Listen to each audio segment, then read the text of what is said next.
If you ever wondered what it looks like when a neighborhood tries to steal your land spoiler, it looks a lot like a barbecue, a pizza oven, and a very expensive fireplace sitting on top of your property line.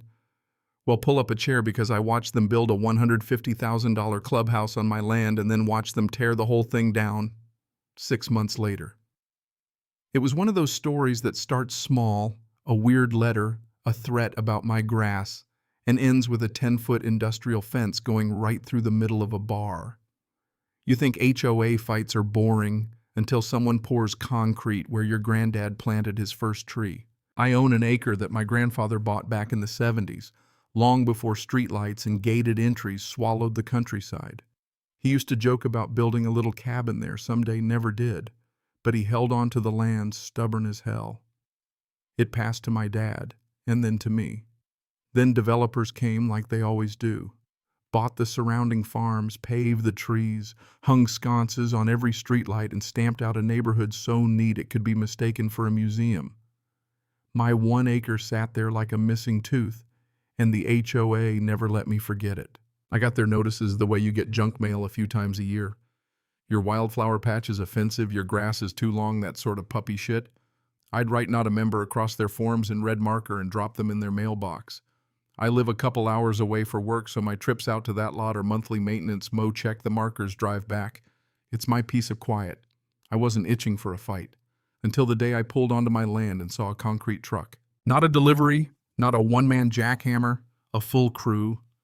Rebar framing piles of lumber, the smell of curing concrete, a slab already poured running clean across where my fence should have been.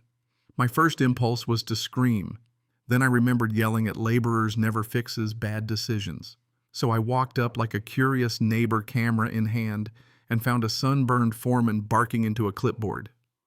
"New premium lounge," he said like it was the proudest thing he'd ever built. "Full bar pizza oven, outdoor kitchen." He told me the HOA approved it. He didn't care whose land it sat on.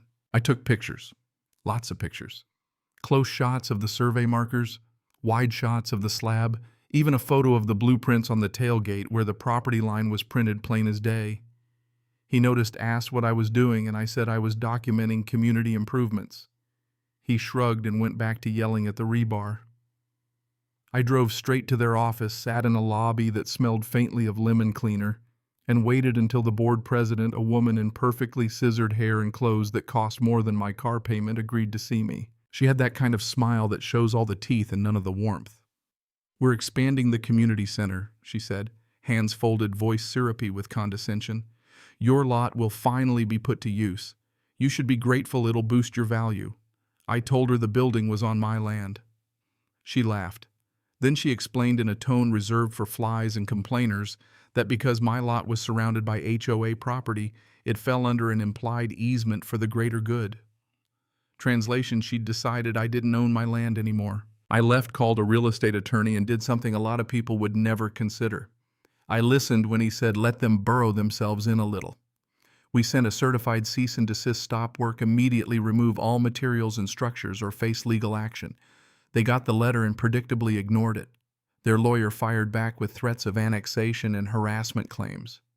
My attorney laughed, which is always a comforting sound in these situations. So I let them build.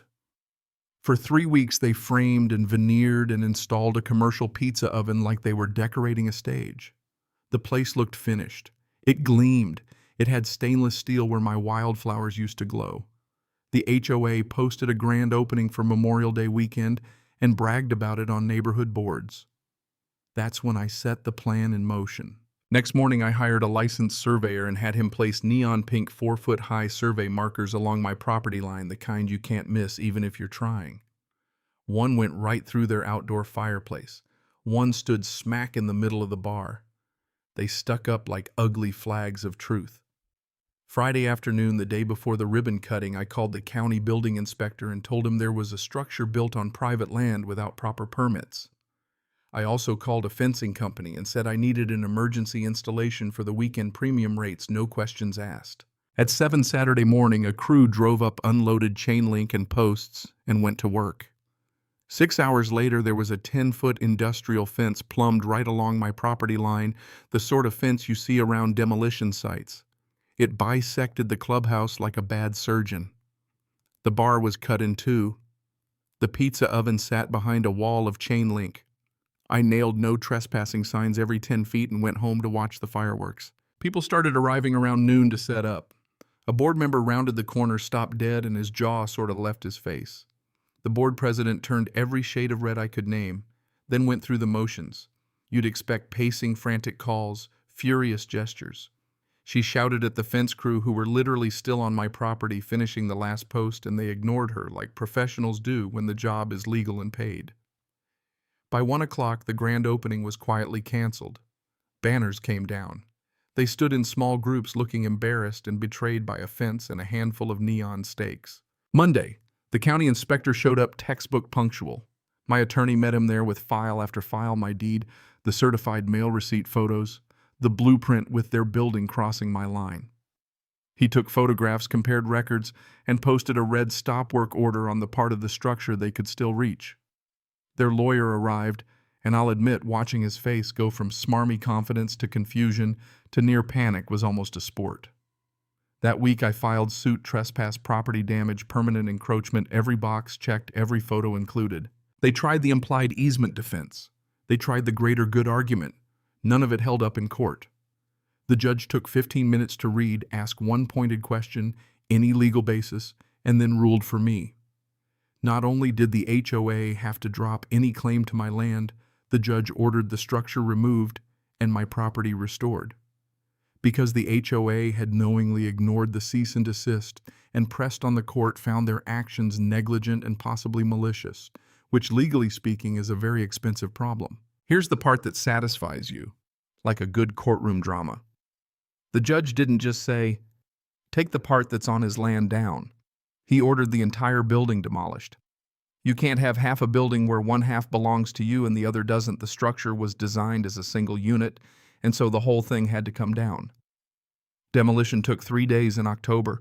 I drove out and watched every panel, every stone, every stainless counter come down like a house of cards. I felt zero guilt. They had to pay for demolition restoration and my legal fees.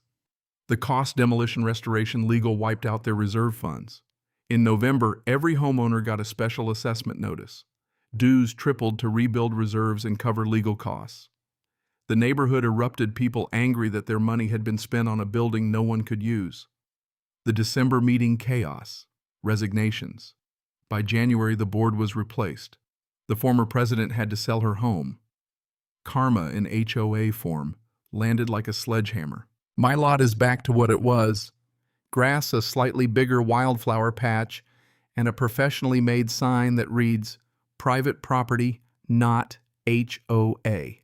Best $200 I ever spent. I still mow once a month. Neighbors wave. Some even thank me. Apparently the old board had been doing questionable stuff for years, and my lawsuit forced a house cleaning. If there's a lesson here, it's simple, and it's not about revenge. It's about knowing your rights, being patient, and letting the system do the heavy lifting. I let them pour the concrete because once the concrete is there, their choices become obvious to everyone. I let them overreach because their arrogance gave me leverage. I didn't relish the fight. I planned it. And in the end, justice in the form of a judge and a stop work order did the work for me. Would I have done anything differently? Honestly, no. Maybe I'd have enjoyed the ribbon-cutting mess a little more. But I do wonder, what would you have done if you drove up and found a pizza oven on your granddad's land? Would you call a lawyer? Or would you call your neighbor and try to reason? Tell me, have you ever stood your ground? Share the story. And if you like this one, tell me the worst HOA or entitled neighbor story you've got. I'll read them, and maybe, just maybe, I'll tell you what to do next time someone tries to build a clubhouse on your yard.